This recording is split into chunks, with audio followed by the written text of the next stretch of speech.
Salutations, family. Welcome back to the Electric Leaf, where it is my goal to assist you with nourishing your mind, your body, and your chakras. I hope you all are doing well.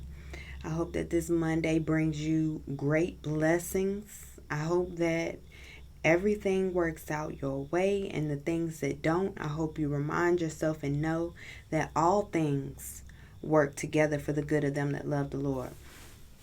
And recognize and respect that God that is within, and move forward with your head held high and self-love and gratitude and peace. Now, I did want to go live yesterday, but all things in divine time, we've still not met the terms that were laid out by Spirit. So continue to send me your messages on Instagram at the_electric_leaf. And also, please know, if you're concerned about your business being put out there, or me using your name and anything, know that that's not what's going to happen. I'm going to assign you either a letter, a number, or a symbol. And that's how you're going to be able to identify what bit of information is for you when we go live here on YouTube. All right. I've never been live on YouTube. I've done it on Instagram, and those sessions were beautiful. And I would just like to go live on YouTube and see what the vibe is like. All right. So be sure to do that. Now, the message that has had me up since 3 a.m. today is if God brings you to it, then she will bring you through it. And the energy was that message was coming through under the energy of toxic and karmic relationship cycles. Now, we've all been through them. We've all been through what we will call a bad relationship. But, when you started coming to a different space of understanding, understanding, and overstanding in your spiritual journey, you start to understand that those relationship cycles that are karmic are really opportunities for you to get to know yourself better in a different way and love yourself deeper. And also, it's important for you to understand men, this is for you all.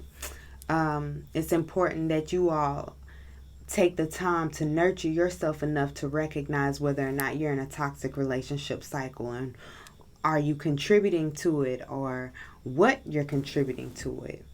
A lot of times women are groomed to understand and identify a toxic karmic cycle, but men quite often are not, because stereotypically speaking, men are usually the cause of an abusive relationship.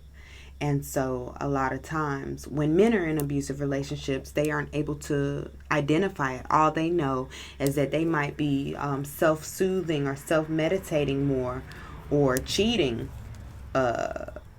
with no end, and so they aren't able to recognize what that karmic cycle is trying to show them or teach them about themselves, okay?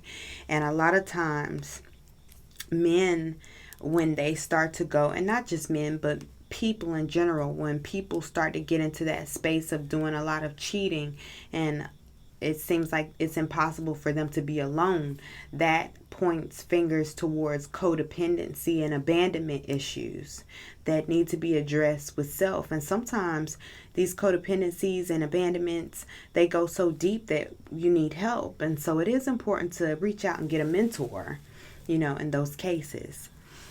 So if God will bring you to it, she'll bring you through it. I know that for a lot of you, when you hear me say that, you're automatically triggered into like, why is she? But for someone like me, I grew up in a Christian church, okay, Southern Baptist, Free Will Baptist, which was nothing free will about it. And traditionally, in most traditional organized religions, the context of God is he. And that's good. It's relevant, but it is referring to the creative God. Whereas I would like to understand God in duality, and that yin yang energy of wholeness, because we don't, God is the biggest mystery there is on the planet. Okay. So, but in duality, those are hints that God has dropped to us throughout nature, with masculine and feminine throughout nature, duality throughout nature, that if there's a he aspect, then there's a she aspect. And so I would like to see that she aspect as the intellect, the intelligence, and the intuition aspect of the creative God. Okay, they are one. But that stillness, that feminine energy, is the energy that gets you through a toxic relationship cycle, because it's that feminine energy that reminds you who you are.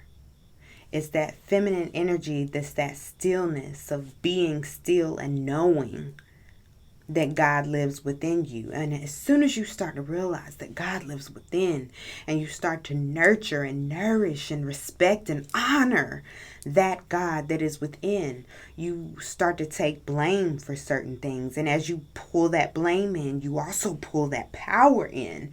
You recognize how much control you actually have that you somewhat gave away, and it's okay. Because we manifest these situations for a reason. That masculine, feminine, that balance is found here in the heart space. The heart space is the gateway between what we create here in the third dimension and what we know here in the spiritual realm. That even here, these chakras here are all about the mind and spirit, okay? And these chakras down here are all about the physical. I've spoken about this several times in my chakra series from back in the day.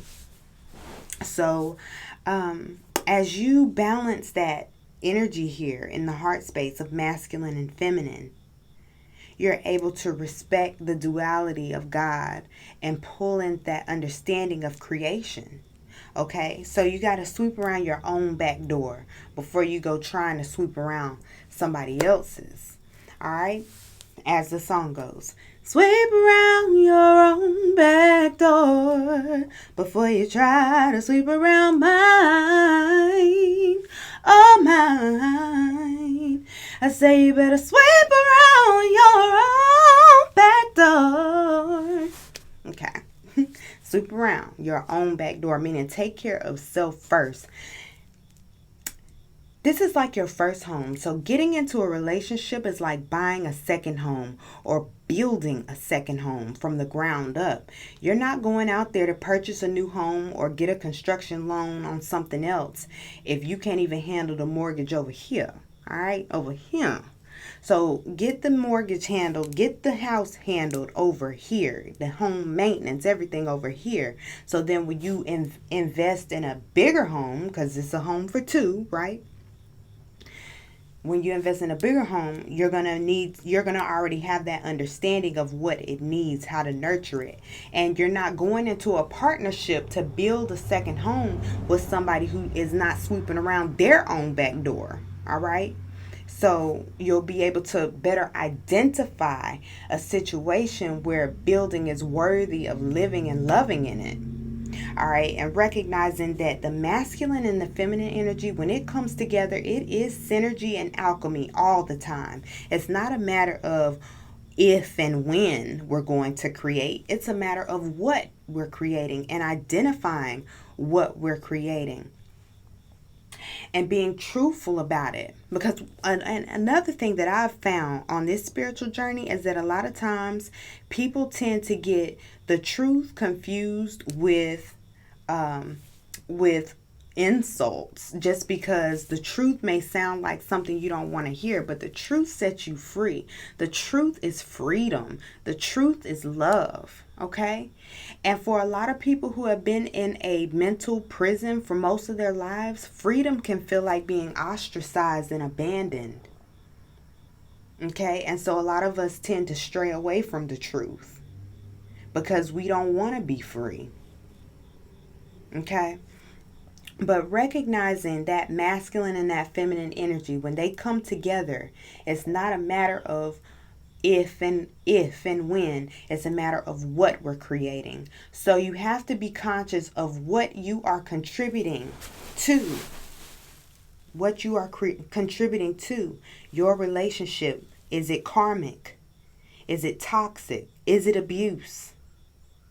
Is it love? Is it peace? Is it tranquility?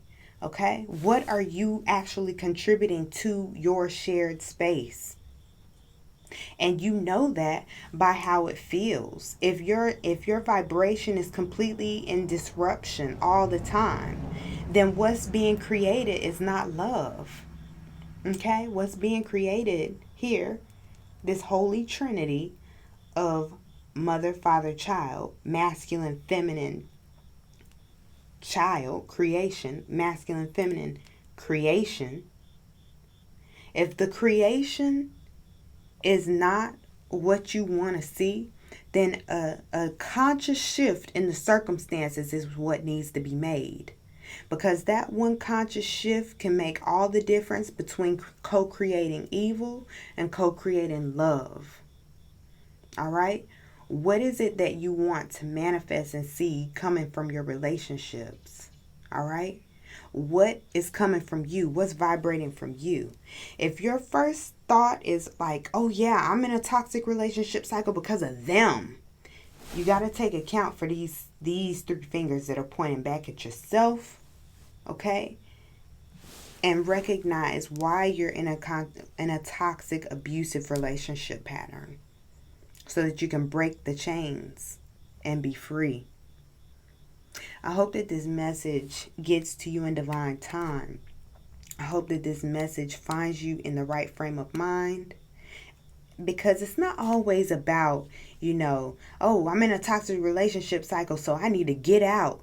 No, you need to make a shift, because if you don't make that shift, okay, then you're going to end up co-creating the same foolishness in another connection until you're conscious of what you are putting out.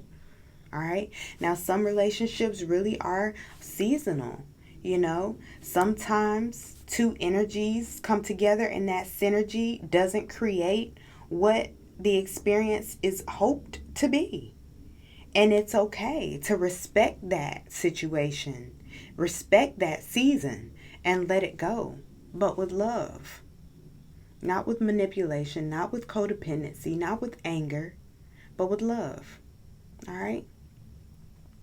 So that you can actually call in the love that is yours, that is right for you. But you can't do that until you first have taken care of home. Can't buy the second home until the first home is in order. All right? So I hope this message resonates with you and it finds you in the divine rightful space. And until next time, family, y'all know how we do. Continue to vibrate love and vibrate well.